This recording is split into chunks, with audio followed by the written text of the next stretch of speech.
तो कैसे हैं आप लोग। स्वागत है आपका आपके अपने YouTube चैनल RJ 21 क्लासेज में। जी हाँ, आज हम बात करने वाले हैं साइंस के बारे में। साइंस एक ऐसा सब्जेक्ट जो हर किसी के दिमाग में रहता है कि साइंस साइंस साइंस आखिर है क्या साइंस, उसको आज अपन विस्तार से पढ़ेंगे। सबसे पहले शुरुआत करेंगे साइंस शब्द कहाँ से लिया है, साइंस कहते किसको है, साइंस की विभिन्न प्रकार की शाखाओं के बारे में बात करेंगे। फिर अपन अपने सिलेबस में 10th क्लास की केमिस्ट्री लेकर चलेंगे।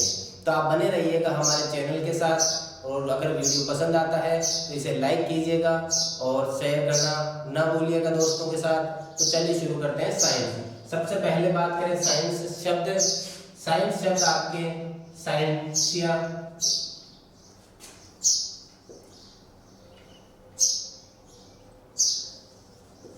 साइंसिया से लिया गया है, जिसका अर्थ होता है जानना। जिसका अर्थ क्या होता है? जानना। टू नो अर्थात जानना। साइंटिया शब्द से लिया है, जिसका अर्थ होता है जानना। जानना क्या?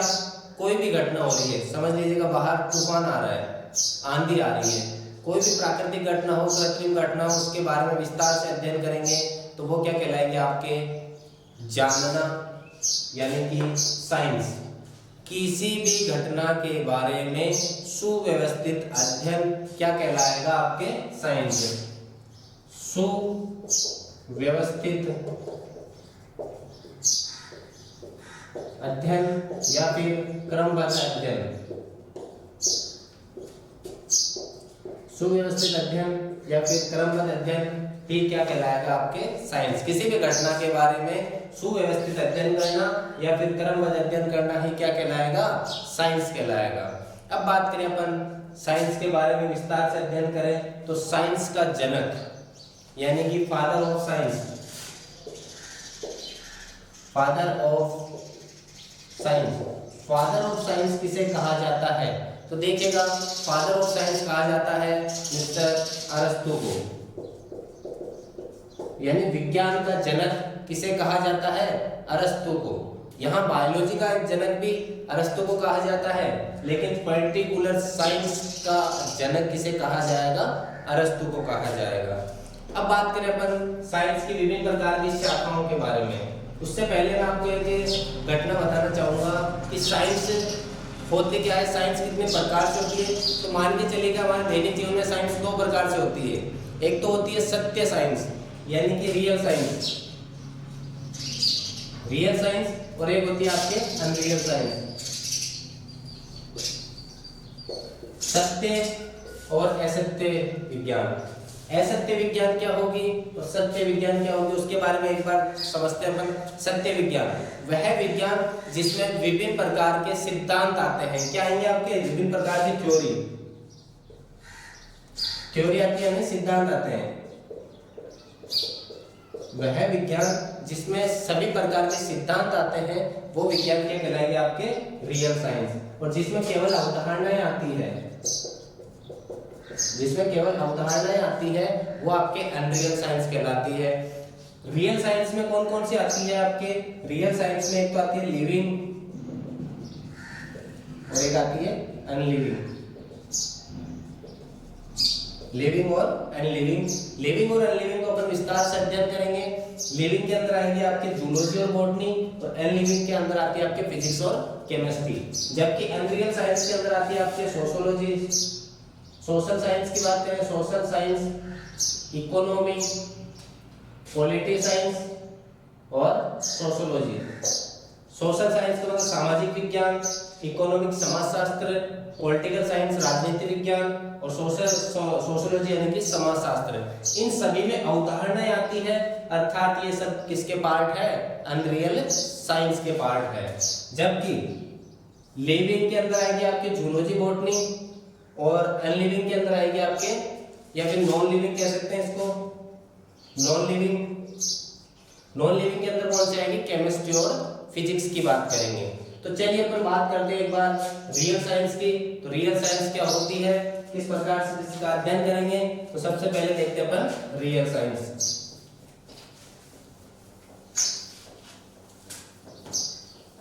अब देखो रियल साइंस की बात करें तो रियल साइंस के अंदर सबसे पहला पार्ट आता है लिविंग और एक आता है आपके नॉन लिविंग। लिविंग और नॉन लिविंग। लिविंग यानी कि सजीवों के बारे में अध्ययन करना और नॉन लिविंग का मतलब होता है निर्जीव के बारे में अध्ययन करना। अब सजीवों के बारे में अध्ययन किसके द्वारा किया जाता है? बायोलॉजी में। बायोलॉजी के अंदर किसका अध्ययन किया जाता है? सजीवों का अध्ययन। जबकि नॉन लिविंग के अंदर किसका अध्ययन आएगा? एक तो केमिस्ट्री और एक आता है आपके फिजिक्स। केमिस्ट्री और फिजिक्स। अब बात करें लिविंग बायोलॉजी की। बायोलॉजी किससे मिलकर बना हुआ शब्द है? बायोलॉजी बना हुआ है bio plus logs. Bio plus logs. Bio का अर्थ होता है सजीव, लॉग्स का अर्थ होता है अध्ययन, अर्थात सजीवों का अध्ययन करने वाली शाखा बायोलॉजी कहलाती है। सजीवों का अध्ययन करने वाली शाखा क्या कहलाएगी? बायोलॉजी कहलाएगी। अब देखते हैं बायोलॉजी कितने प्रकार की होती है। बायोलॉजी दो प्रकार की होती है। कौन सी? एक तो हो गया आपके जूलॉजी, एक हो गया आपके बॉटनी। जूलॉजी और बॉटनी। अब बात करें जूलॉजी और बॉटनी की, तो जूलॉजी क्या होती है? Study of animal. Study of animal.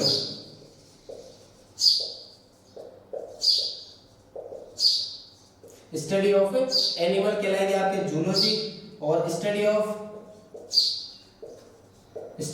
Plants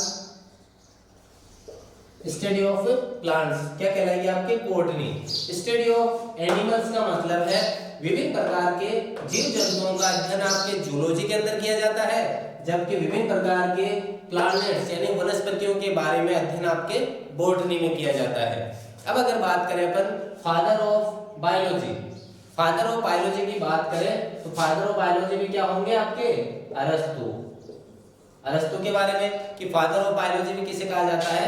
अरस्तु को कहा जाता है। अब बात करते हैं नॉन लिविंग की। नॉन लिविंग क्या होती है आपके? नॉन लिविंग होती है केमिस्ट्री और फिजिक्स के बारे में। केमिस्ट्री विज्ञान की वह शाखा जिसमें पदार्थों का अध्ययन किया जाता है। किसका अध्ययन किया जाता है? पदार्थों का अध्ययन। सबसे पहले किस शब्द से मिलकर बना हुआ है? कीमिया शब्द से मिलकर बना हुआ है। उस कीमिया शब्द का अर्थ होता है काला पदार्थ। क्या होता है? काला पदार्थ। घबराने की बिल्कुल भी जरूरत नहीं है। विस्तार से आपको साइंस का पूरा डेटा मिलेगा। इस पे नोट्स आपको अवेलेबल होंगे हमारे टेलीग्राम चैनल पर, तो लिंक डिस्क्रिप्शन में दिया हुआ है। टेलीग्राम चैनल को भी ज्वाइन कीजिएगा, तो कि ये पूरा सिस्टम आपको पीडीएफ के द्वारा हम दे सकें। देखिएगा, केमिया शब्द का अर्थ होता है काला पदार्थ, यानी कि पदार्थों का अध्ययन किसमें किया जाता है? केमिस्ट्री के अंदर। विज्ञान की वह शाखा जिसमें पदार्थों का अध्ययन किया जाता है वो क्या कहलाएगी आपके? केमिस्ट्री कहलाएगी। अब बात करें केमिस्ट्री का, अपन फिजिक्स एक बार पढ़ लेते हैं, फिर केमिस्ट्री का विस्तार से अपन अध्ययन करेंगे। आज अपन लेके चलेंगे केमिस्ट्री का विस्तार से अध्ययन के साथ लेकर चलेंगे। पहले देख लेते हैं फिजिक्स। फिजिक्स आपके फ्यूजिस शब्द से मिलकर बनी है। फ्यूजिस, जिसमें फ्यूजिस का अर्थ होता है नेचर। क्या अर्थ होता है? नेचर।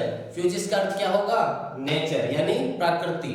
अब नेचर के अंदर किन किन का अध्ययन किया जाता है?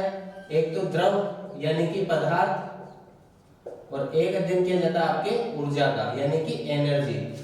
द्रव और एनर्जी के मध्य संबंध या फिर उनको अलग अलग रखने की प्रक्रिया, ये सब अपन किसमें पढ़ते हैं? फिजिक्स के अंदर। अब बात करें फिजिक्स कितने प्रकार की होती है? फिजिक्स आपके दो प्रकार की होती है। एक तो होगी आपके चीर समझ फिजिक्स। चीर समझ फिजिक्स की बात करें तो चीर समझ फिजिक्स कौन सी होगी? और एक होती है आधुनिक भौतिक विज्ञान। देखिएगा, फिजिक्स को दो भागों में बांटा गया है। एक तो आपके चीर समझ भौतिकी, और एक आपके है आधुनिक भौतिकी। चीर समझ भौतिकी क्या होती है और आधुनिक भौतिकी क्या होती है, हम विस्तार से इसमें देखते हैं। चीर समझ भौतिकी का मतलब है विज्ञान फिजिक्स भौतिक विज्ञान की वह शाखा जिसमें किसका अध्ययन किया जाता है, द्रव और पदार्थ का। देखो दोनों में द्रव पदार्थ का अध्ययन किया जाएगा, द्रव यानी कि पदार्थ और ऊर्जा, इसमें भी आपको पदार्थ और ऊर्जा का अध्ययन करेंगे। लेकिन चीर समझ भौतिकी में पदार्थ और ऊर्जा को दोनों को अलग अलग रखा गया है। क्या रखा गया है, अलग अलग रखा गया है, यानी कि द्रव और ऊर्जा दोनों अलग अलग चीज है, दोनों एक नहीं है। अर्थात क्या रखा गया है, दोनों को अलग अलग। जबकि आधुनिक भौतिकी में पदार्थ से ऊर्जा बना रहे हैं और ऊर्जा से क्या बना रहे हैं, पदार्थ, यानी कि दोनों के बीच में क्या है, रिलेशन है, और उसी रिलेशन को क्या नाम दिया गया है, मॉडर्न फिजिक्स। अब बात करें इसका समय कब है, ये 1900 ईस्वी से पहले की फिजिक्स है, 1900 ईस्वी से पहले की भौतिक विज्ञान है। जबकि आधुनिक फिजिक्स क्या है, 1900 ईस्वी के बाद की, 1900 ईस्वी के बाद की फिजिक्स है। चीर समझ 1900 ईस्वी के पहले और 1900 ईस्वी के बाद में इसको क्या नाम दे दिया गया, मॉडर्न फिजिक्स। अब देखो फिजिक्स दो प्रकार की हो गई, तो दोनों के जनक भी क्या है, अलग अलग है, जनक भी क्या है, अलग अलग है। इसके जनक, चीर समझ भौतिकी के जनक क्या होंगे, sir Isaac Newton, sir Isaac Newton, sir Isaac Newton. जबकि आधुनिक मॉडर्न फिजिक्स के जनक कौन होंगे, अल्बर्ट आइंस्टीन, अल्बर्ट आइंस्टीन।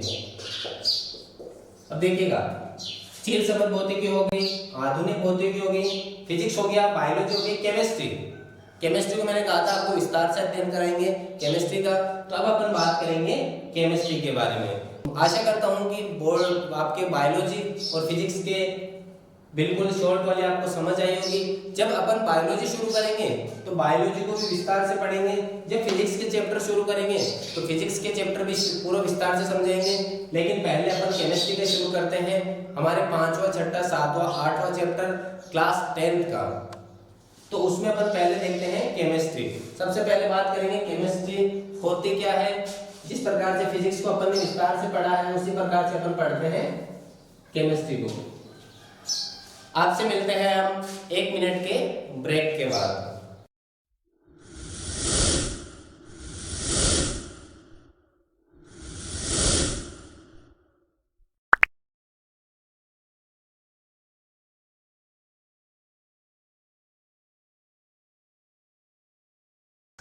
अब बात करते हैं हम केमिस्ट्री की।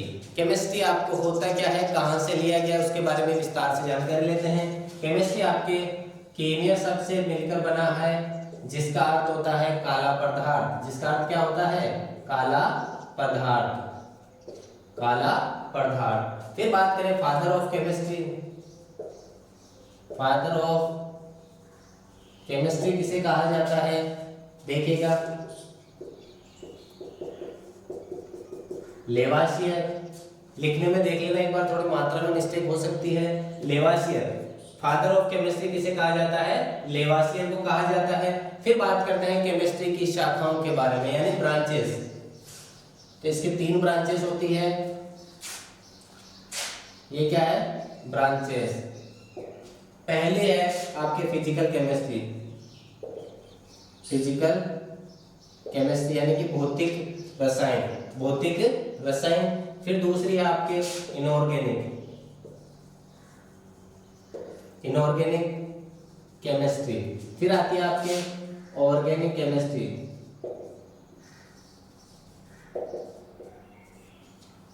फिजिकल केमिस्ट्री यानी भौतिक रसायन, इनऑर्गेनिक केमिस्ट्री यानी कि अकार्बनिक रसायन, और ऑर्गेनिक यानी कि कार्बनिक रसायन। अब देखते हैं कि फिजिकल क्या होती है, इनऑर्गेनिक क्या होती है और ऑर्गेनिक क्या होती है। तो बने रहिएगा। देखिए फिजिकल केमिस्ट्री, फिजिकल केमिस्ट्री का मतलब क्या होता है, आपके केमिस्ट्री की वह शाखा जिसमें विभिन्न प्रकार की अभिक्रियाओं, यानी कि क्या होता है, विभिन्न प्रकार की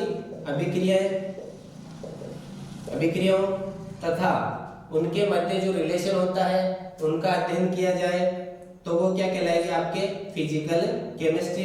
और विभिन्न प्रकार के सिद्धांतों का अध्ययन करना, अभिक्रियाओं और सिद्धांतों का अध्ययन करना क्या कहलाएगी, आपके फिजिकल केमिस्ट्री। अब बात करें इनऑर्गेनिक केमिस्ट्री किसे कहते हैं, study of element, study of elements यानी कि तत्वों का अध्ययन। अभी बात करेंगे अपन तत्व होते क्या है, तत्व यौगिक मिश्रण की भी बात करेंगे अपन केमिस्ट्री में ही। अब बात करते हैं ऑर्गेनिक। ऑर्गेनिक यानी कि विज्ञान की वजह से, केमिस्ट्री की वजह से आकर जिसमें कार्बनिक पदार्थों का अध्ययन किया जाता है। देखो कार्बनिक से मतलब क्या है, वह पदार्थ जिनमें कार्बन की मात्रा उपस्थित होती है। कार्बनिक यहाँ देखो नाम से पता चल रहा है, कार्बनिक यानी कि जिसमें कार्बन की मात्रा उपस्थित होती है, और इसका मतलब होता है इन अकार्बनिक। अकार्बनिक का मतलब होता है वह पदार्थ जिनमें कार्बन की मात्रा उपस्थित नहीं होती है। तो ये हो गया आपके विज्ञान की दो शाखाएं, केमिस्ट्री की तीनों शाखाओं के बारे में। अब बात करते हैं अपन केमिस्ट्री की आगे। सबसे पहले केमिस्ट्री शुरू करने से पहले अपन को पढ़ना पड़ेगा पदार्थ। पदार्थ क्या होता है, सबसे पहले बात करेंगे पदार्थ के बारे में। तो चलिए देखते हैं पदार्थ। पदार्थ देखिए एक्चुअली क्या होता है, पदार्थ वह वस्तु या फिर उसे कह सकते हैं कि वह वस्तु जो स्थान घेरती है। क्या करती है, स्थान घेरती है। पदार्थ, और पदार्थ को इंग्लिश में कहते हैं मैटर। मैटर देखिएगा, पदार्थ स्थान घेर सकता है।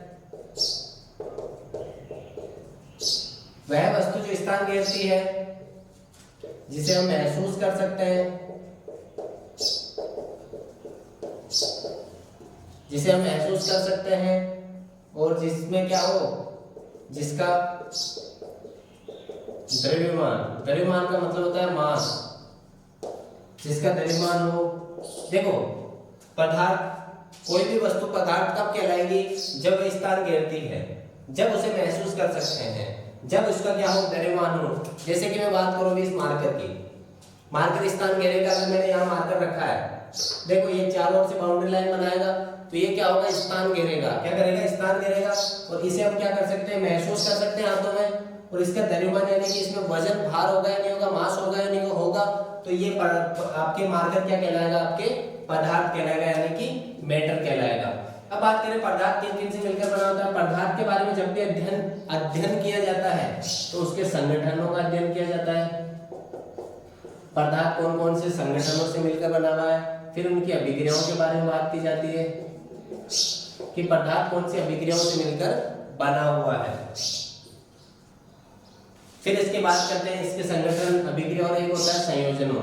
संयोजनों के बारे में कि पदार्थ कौन कौन से संयोजन से मिलकर बना हुआ है, उनके बारे में अध्ययन करते हैं। तो देखिएगा पदार्थ किसे कहते हैं, कोई भी वस्तु पदार्थ तभी कहलाती है जब वह स्थान घेरती है, जब उसका द्रव्यमान हो तथा उसे हम महसूस कर सकें, तो वो क्या कहलाएगा, आपके पदार्थ। इसके उल्टा अगर अपन एनर्जी की बात करें, एनर्जी यानी कि ऊर्जा, तो क्या ऊर्जा स्थान घेरती है, क्या नहीं घेर सकती।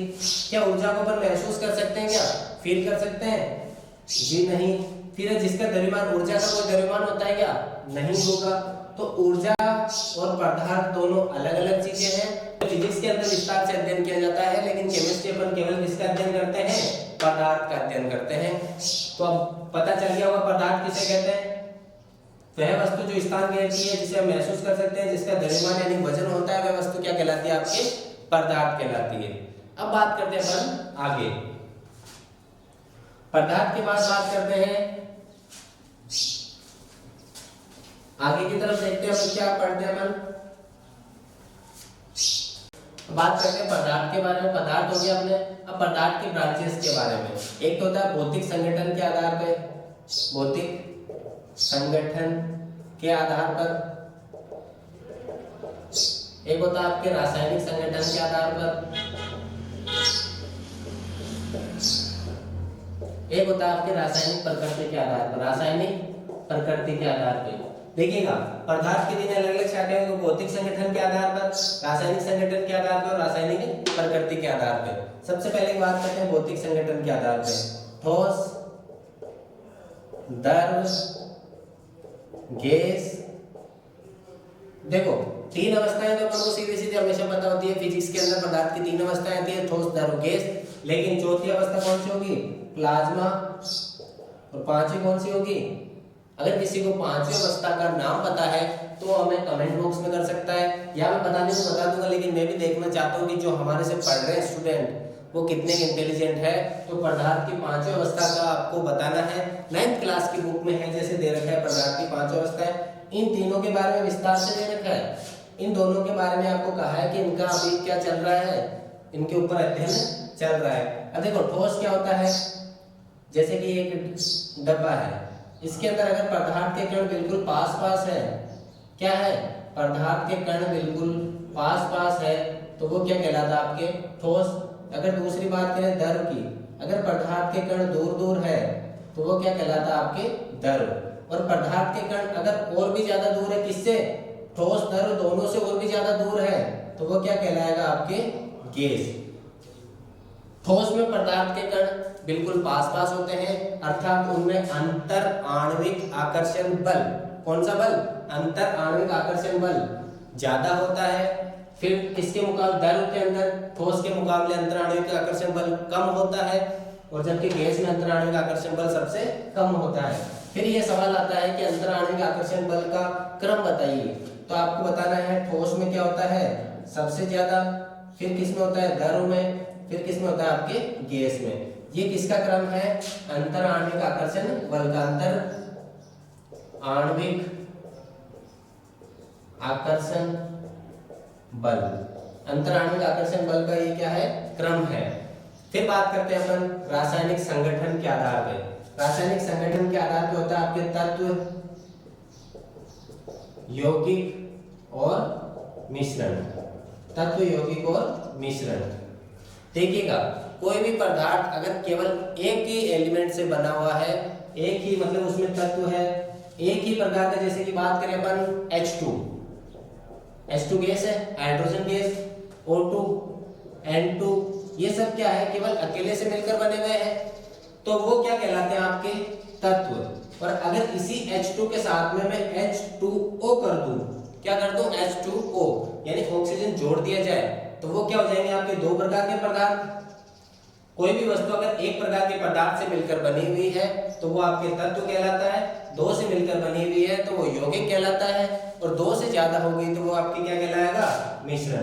जैसे कि यहाँ पे एक है तो तत्व H2O, हाइड्रोजन और ऑक्सीजन दोनों हो गए तो वो आपकी क्या हो गया, यौगिक। और अगर यहाँ देखो MgOH2, मैग्नीशियम हाइड्रोक्साइड अगर कर दूं मैं, तो ये देखो एक तो Mg हो गया, एक ऑक्सीजन हो गया, एक हाइड्रोजन हो गया, तीन प्रकार के हो गए, अर्थात दो से ज्यादा हो गए, तो वो क्या कहलाएगा आपके मिश्रण। ये सब किसके, रासायनिक संगठन के आधार पे। अब है रासायनिक प्रकृति के आधार पे, अम्ल, क्षार और लवण, अम्ल, क्षार और लवण। अब देखो रासायनिक प्रकृति के आधार पे अम्ल, क्षार और लवण, ये पूरा का पूरा विस्तार से अपन पढ़ेंगे अपनी जो नेक्स्ट क्लास होगी उसके अंदर, कक्षा 10 का पाठ नंबर 5 दैनिक जीवन में रसायन। उसमें अम्ल है, क्षार है, लवण है, पीएच स्केल है, विभिन्न प्रकार के रासायनिक पदार्थों के बारे में जैसे कि बेकिंग सोडा, पीओपी, इन सब के बारे में विस्तार से अध्ययन करेंगे। साबुन अपमार्जक के बारे में अध्ययन करेंगे, और विश्वास दिलाऊंगा कि इस तरीके से जो मैं पढ़ाऊंगा आपको शायद ही कभी आपने पढ़ा होगा। तो बने रहिएगा हमारे चैनल के साथ ताकि आपको अच्छे से अच्छे हम वीडियो उपलब्ध करा सकें। इस लॉकडाउन में भी आपको घर बैठे हम पढ़ा सकें, बड़ी मेहनत करके आपके लिए वीडियो बना रहे हैं। तो प्लीज़ आपका भी फर्ज बनता है कि आप भी हमें सपोर्ट करें, और आपका सपोर्ट हमें सिर्फ और सिर्फ लाइक, शेयर एंड सब्सक्राइब से मिल सकता है। और वीडियो को जरूर पूरा देखिएगा। धन्यवाद। मिलते हैं अपन अगली कक्षा की तरफ जिसमें अपन पढ़ेंगे दैनिक जीवन में रसायन।